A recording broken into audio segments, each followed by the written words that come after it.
Welcome to Dragon Quest Poppy podcast episode 13, baby. It's me, Poppy. And today we're going to talk about my top 5 favorite Dragon Quest games.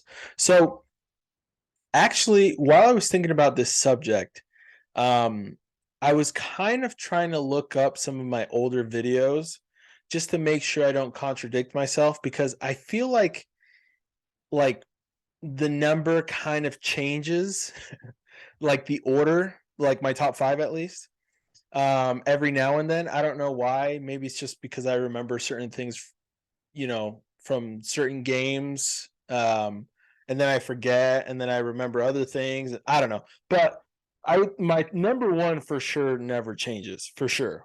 Um, but yeah, but anyways, so let's just get right into it. Freaking top 5 favorite Dragon Quest games. Mine personally. Okay, this is the top 5 of Boppy's Dragon Quest games. So, number 5. Obviously, we'll start from 5 and go up to 1. My number 5 is, and actually, I'm going to change the picture in the background so you actually can see what it is. Ooh, you see that? You see that? That's Dragon Quest 6, baby. Now, before you guys freak out and just, you know, what? I know, I get it.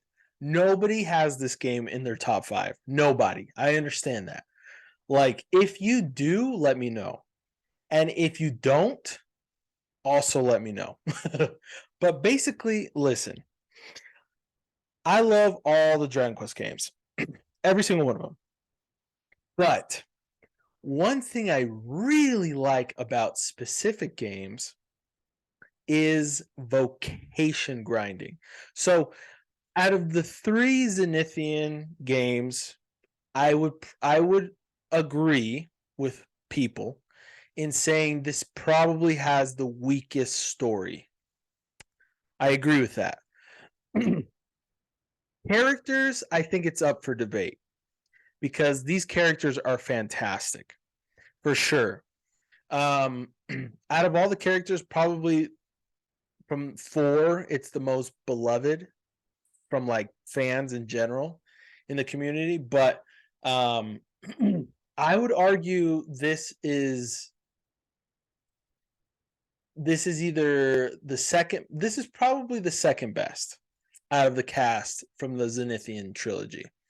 Um, yeah, yeah, because I would also probably say that number 4 has the best characters. Um, probably, probably. Because the thing is, I really like Terry. He is a huge freaking jerk. And he's basically like Blue from Pokemon. And then, like, in my opinion, a cooler looking version of Link. Because he's also got like an armor set. He just looks way cooler than Link's tunic. No offense to Zelda fans out there. But yeah, that's my opinion. So yeah, he's got that going for him, but he's just badass. I mean, it's that simple. Carver, fantastic, great character, nice guy, awesome design. I get that he looks exactly like Android 16 slash Raccoon from Dragon Ball Z. I get it, but still, Ashlyn, great character, great female character. Um, I would say she's underrated as a female character in the Dragon Quest universe. Millie is kind of boring. I'll say that. Nivon is just kind of a annoying, but he's still cool. I still like him. Um, and then the main hero, he's my favorite design from all of Dragon Quest heroes. So yeah, so the cast itself is pretty good overall. I do enjoy the cast. And the biggest thing I like about 6 is really the vocation system. So I know Dragon Quest 3 introduced the vocations. But they were very it was very basic, you know. But it was still really well done. But then 6 brought it back, and it was way cooler. The upgrading aspect to it as well, with like intermediate vocations, and then there was like different other, vocations, like um the special vocations. I think I want to say I actually forgot. There's one that's like a dragon vocation or something like that. There's like 2 special vocations. But anyways, the point is, I absolutely was addicted to the vocation grinding aspect of this game. Like, absolutely loved it. It brings another sort of like progression system into the game that's not just leveling up. And normally leveling up, getting better spells, and then there's the whole getting better armor, better weapons, blah blah blah. But this brought another element of progression into the game, and I absolutely love progression. It's a big reason why I love turn-based RPGs, JRPGs in general. It's a big reason why I love Dragon Quest. But the vocation aspect to this game is so freaking fun that it was addicting. Basically, it was addicting. And this is why this, like, again, in terms of story, it's probably not the best out of the 3. Maybe 5 has the best story. Which it most likely does, yeah. In terms of overall best things for each Zenithian game, I would say 4 maybe has the best characters. I say maybe because, again, I'm not completely convinced. Because again, I love some of these characters a lot. But overall, I will admit that probably has the best cast of characters. 5 probably has the best story, and then this one basically just elevates it to my favorite out of the 3, again because of the vocation aspect of this game. So anyway, so that's my number 5 spot. Love this game. Great game. And honestly, it didn't feel like it dragged out. Like, it didn't, like, I do understand the aspect of like it's kind of easy to get lost in this game. It's a little more open world than like 5 is, for example, or even 4. But honestly, for me, I just enjoyed the whole journey. So I can't wait to replay this game. But anyways, let's move on to number 4. So Dragon Quest 6 is number 5. Number 4 is, here we go. I'll change to that right now. Ho, ho, ho. Dragon Quest 9. Dragon Quest 9. Okay, so I really love the idea of making your own characters. It's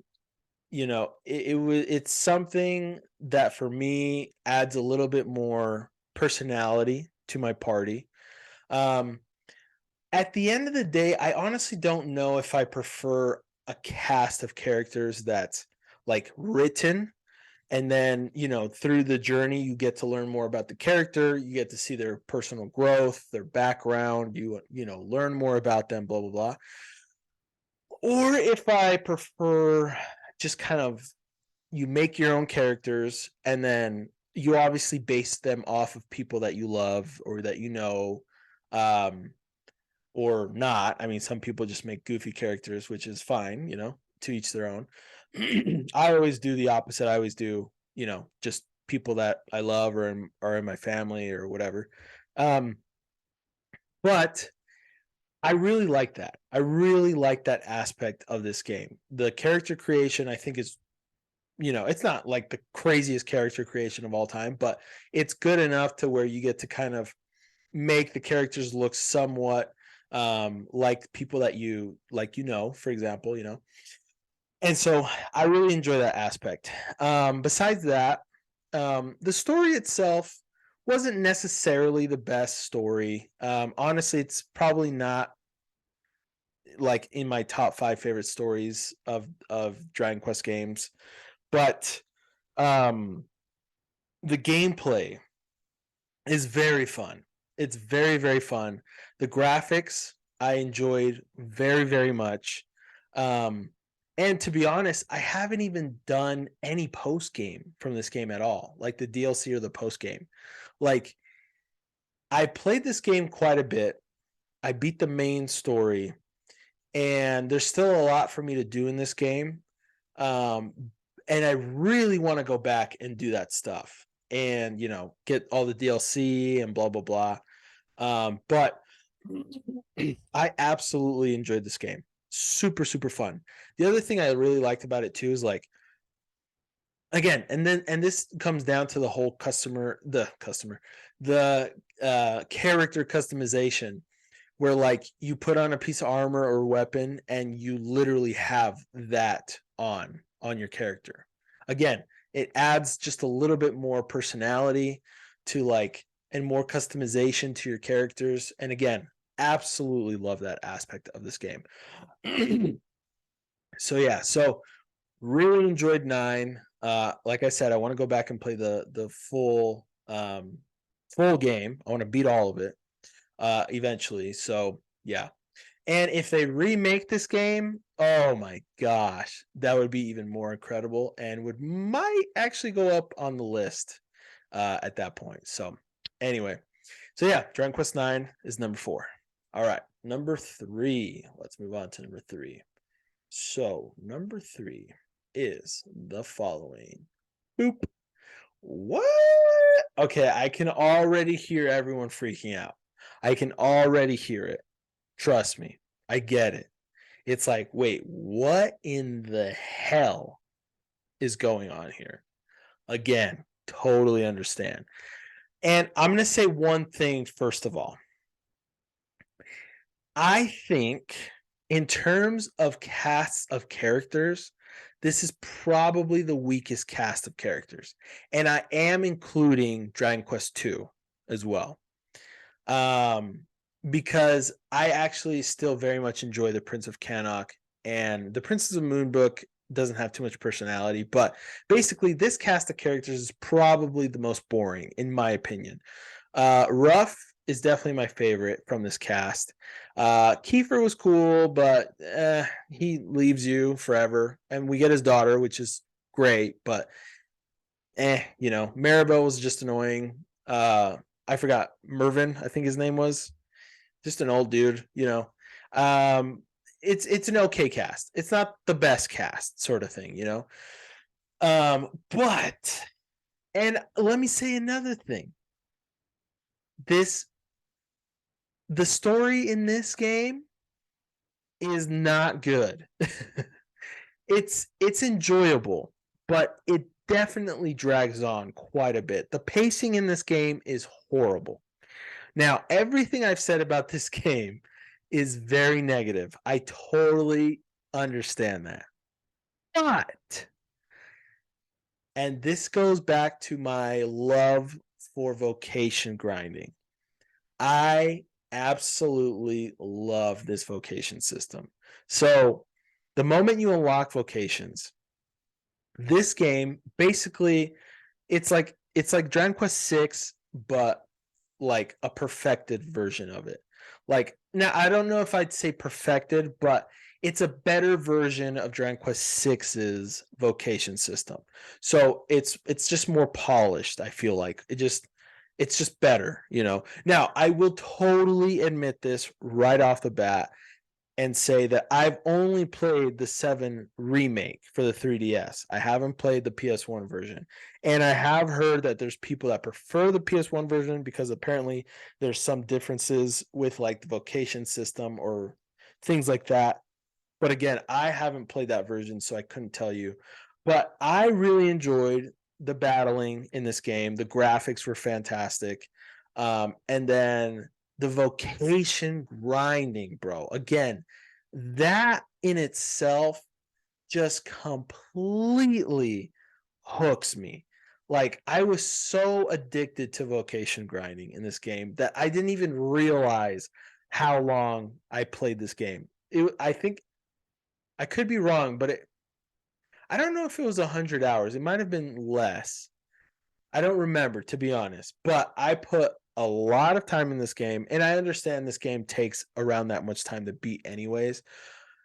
But I didn't notice I played that long. Does that make sense? Like I enjoyed the vocation grinding so much that I just kind of kept going through the story, enjoyed it, you know.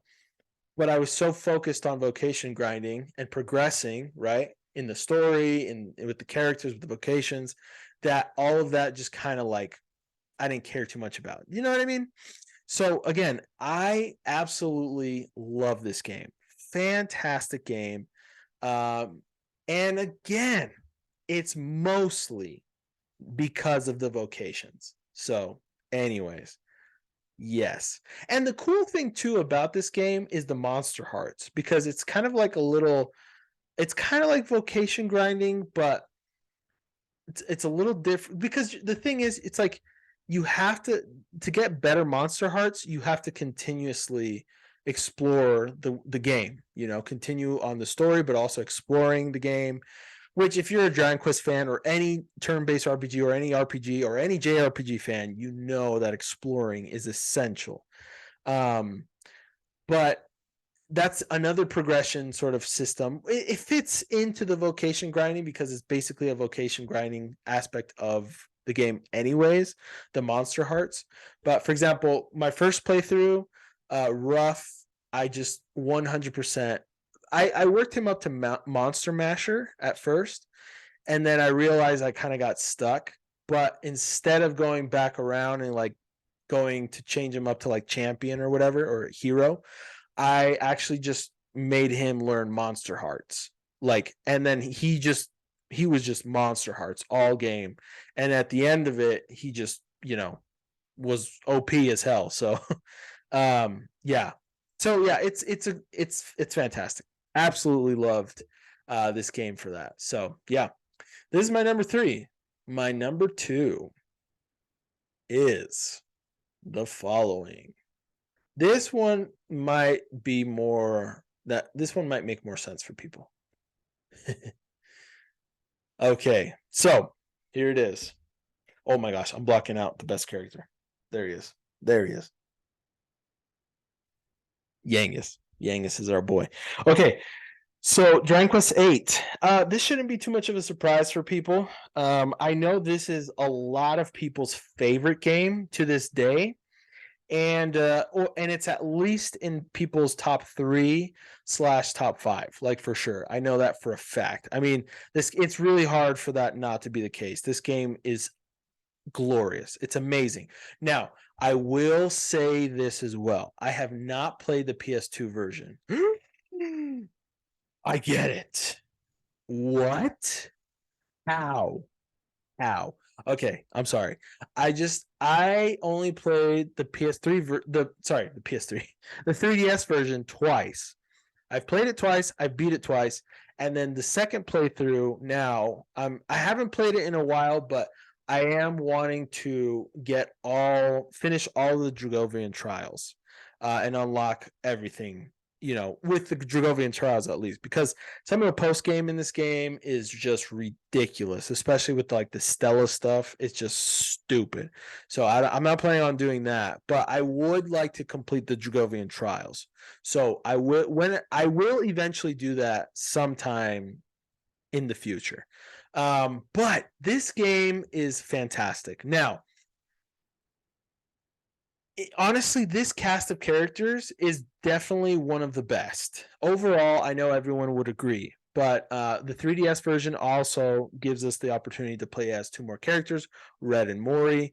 And Mori, from this cast of characters, is the closest to a competition for Yangus.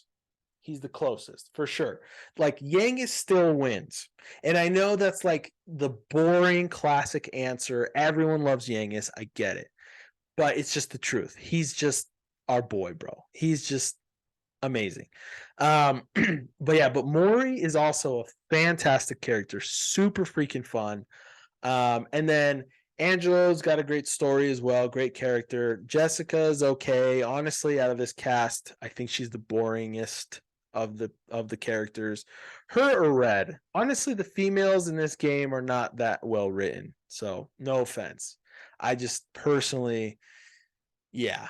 But everyone else is amazing. Even Munchie. Wink.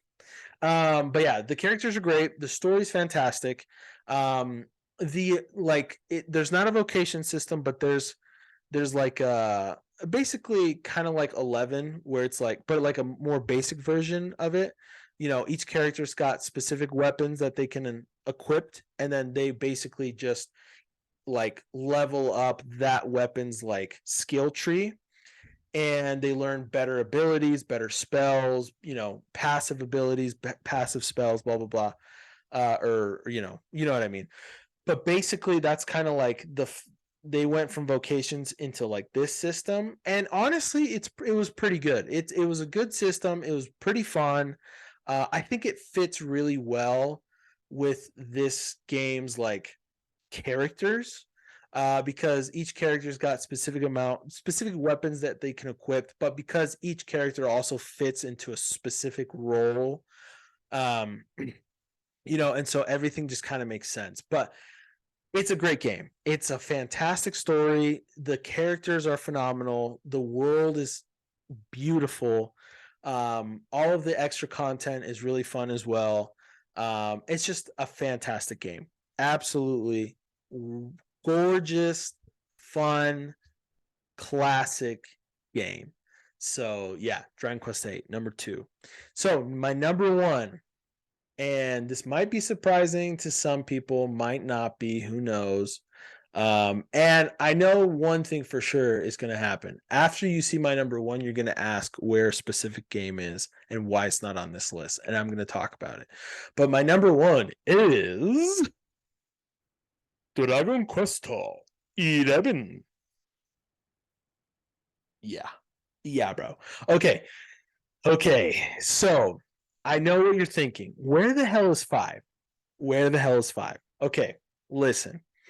5 is probably my number 6 favorite game. So it almost made it to the list. And like I said before, in a different, maybe a future Papi or a past Papi would have put 5 on this list.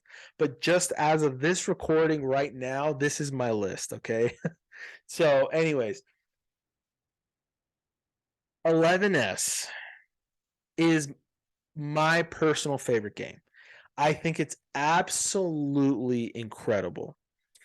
The story for me personally is the best one from all of the Dragon Quest games.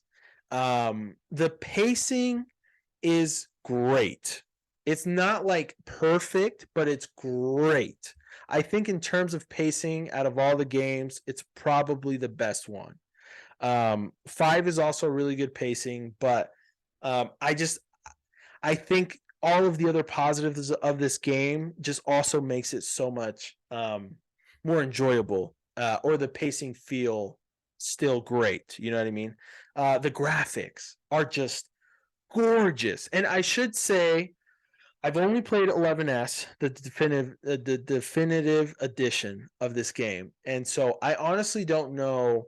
And supposedly there's not that many, like there's not a reason as to why the original 11. Um, yeah, basically I'm just letting you know 11S is the one I played twice. So I'm on my second playthrough right now, and this cast of characters is probably my favorite. It's probably my favorite because Rab is one of my favorite characters. Veronica, great character. Eric, fantastic character. Silvando, probably my favorite character from this cast. Jade, she's okay. She's good enough. And then Serena, kind of boring, but still a good character. But overall, I would say this is probably the best cast of characters. Now, spoilers, obviously, but then there's also Hendrik. Um, Hendrik, I think, is also an amazing character. And obviously, you know, it's a little bit bittersweet when he joins, and for a little while it's still kind of, you know, awkward because he literally tried to kill us so many times. Give me 1 second.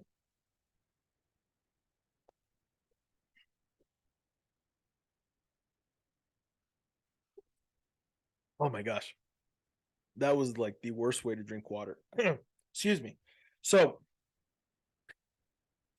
amazing cast of characters. Besides that, the skill tree system is like a perfected version of Dragon Quest VIII's skill tree system. All of the content in this game is incredible. Again, gorgeous. The world is gorgeous. The areas, the cities, the just everything. Everything is so incredible. It's just a perfect game. Now, one thing I will admit, also kind of helped me probably elevate my experience with this game the first time around was, and again, spoilers. When I finally played and when I finally fought Kalasmos, okay, the first time I had no idea. I basically was fighting him the wrong way. So I didn't know about the super sword of light. I didn't know. I think I didn't even have it. And so I had to like redo everything, go get the sword, and then actually use the sword as an item, blah, blah, blah, blah, whatever. Excuse me. But my fight with Kalasmos when I beat him was unforgettable. It was an unforgettable experience because it truly felt like a final boss fight. Like it was an anime moment of a final boss because literally this guy Kalasmos has some stupid powerful attacks and he can attack thrice in a freaking turn, which is so unfair. But I get it. He's the big bad of the big bad. I get it. But basically, the way I beat him was literally like incredible because I only had 4 party members alive. That's it.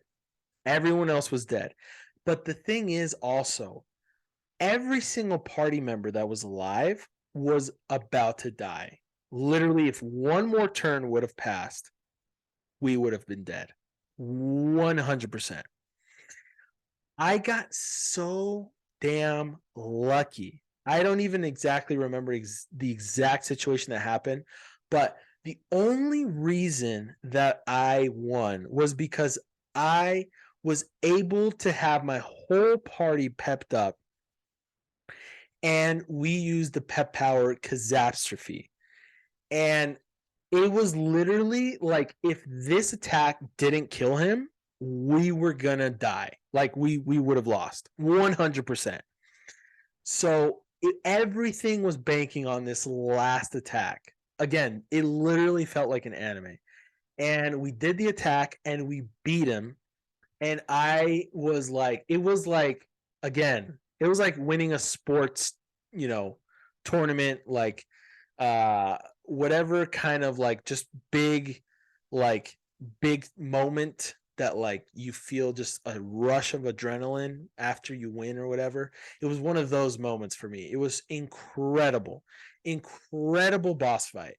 But yeah, but that totally helped my experience with making my experience with this game just so good, so incredible. So yeah, so that's basically it. So, and again, best story in my opinion, best cast of characters, most likely. Um, Great progression system, great skill tree system, great, beautiful graphics, beautiful world. Obviously, it helps that it's the newest game, like in the generation, and the blah blah blah. I get it, but still, fantastic game. So, anyways, those are my top 5 choices for my top 5 Dragon Quest games. Let me know what you think. Let me know if my list compares to yours in any way or if I'm like totally off. compared to your list of your top 5 favorite Dragon Quest games. But yeah, I'd love to, know what your guys' list is. So yeah. So anyways, that was it for the main segment. Let's go on to the other segment, which is talking about what we're playing / watching / doing. So I'm actually filming this episode like in the same week that I filmed the one that's going to come out on Thursday, this following Thursday. Basically, I'm filming this episode on February 12th. The reason why is because my family and I are driving to California this next week. And I live in Utah, so it's like about a 12-hour drive. I've got 2 kids, a 3-year-old and a 6-month-old. But we're going to make this trip, a nice little chill trip. We're going to stay, drive for like 3 or 4 hours each day, and then eventually get to California, stay there for the rest of the week. But basically, my wife, we just have to go because my wife needs to renew her passport from Argentina. But anyways, just a little bit of personal information that probably nobody cared to know. But the point is, I'm filming this a little sooner than I usually film my podcast episodes. And the reason I bring that up is because I haven't got to play, because, since every episode is a week in, apart from each other, I usually have enough time to play something new or do something new in that week when I up to when I record a new episode, that I can talk about, maybe an update as to what I was playing or watching or doing. But in this case, there's nothing new. So, because basically I'm still playing Elden Ring, which is incredible. Absolutely incredible. I freaking love that game, dude. Oh my gosh, it's so good. And then I'm playing Dragon Quest Heroes 2. So my last live stream, which was yesterday, as of this recording, was where I'm finally on the final boss of this game. And it's so stupid hard, bro. Like stupid hard. That I don't even know. I basically, I think I have to grind to like actually beat him. His second phase, because obviously Dragon Quest game, there's going to be more than one phase for the final boss, but his second phase is like stupid hard. His first phase is pretty hard as well, but I kind of figured out a way to beat him anyways with a specific character, Angelo. But the second phase, bro, oh my gosh, it's just crazy. But anyways, but the game is incredible. I've been having a lot of fun playing Dragon Quest Heroes 2. I very much enjoy that game a lot. So yeah, it's been a lot of fun. Besides that, I'm still playing Dragon Quest 4 on Android on my phone. I just beat the Torneko chapter today, and I started the Maya and Mina chapter. And everything's been very entertaining so far, so that's good. And then besides that, in terms of anime, well, in terms of gaming, that's it. That's all I've been playing. In terms of anime, I have not watched anything, in the last week or so, or even more, that I can talk about something that I've watched anime. So yeah, but basically, and then besides that, that's basically it. There's nothing really else. No other updates besides that. So yeah, that's basically it for this episode. This was episode 13 of Dragon Quest Puppy Podcast. I have another podcast that I always want to say when I'm saying Dragon Quest Puppy Podcast, called Polite Talk Podcast. If you're interested at all in listening to that podcast, I talk about literally anything in terms of anime, gaming, movies, whatever it is. I talk about it there. This channel in general is just Dragon Quest, so I only talk about Dragon Quest. But the other one, my Polite Talk Podcast, I literally talk about anything, any subject at all, from Genshin Impact to Pokemon to freaking, animes, all sorts of anime. So anyways, check it out if you're interested. And if you want to support me at all, I'd appreciate it. just by liking and subscribing is more than enough. I would love to, you know, get that little bit of support if you're interested. Obviously, I only want people that are actually interested. If you're not, totally get it. And then if you want to help me out a little bit more, head on over to my Patreon, patreon.com/DragonQuestPuppy. There's a $1 tier, which is just a little tip for me every month, just $1, showing a little bit of appreciation if you like what I do. There's a $5 tier, which you get a little bit more content, and you also get access to my manga that I'm working on. I'm very excited about this manga. It's, progressing slowly but surely, and everything is pretty awesome. I'm hoping that the first chapter will be ready by spring, which I think it should be. So, anyways, I'm really excited about that as well. But I'm going to stop talking now. Appreciate you guys for watching, and we'll see you guys next time. Peace.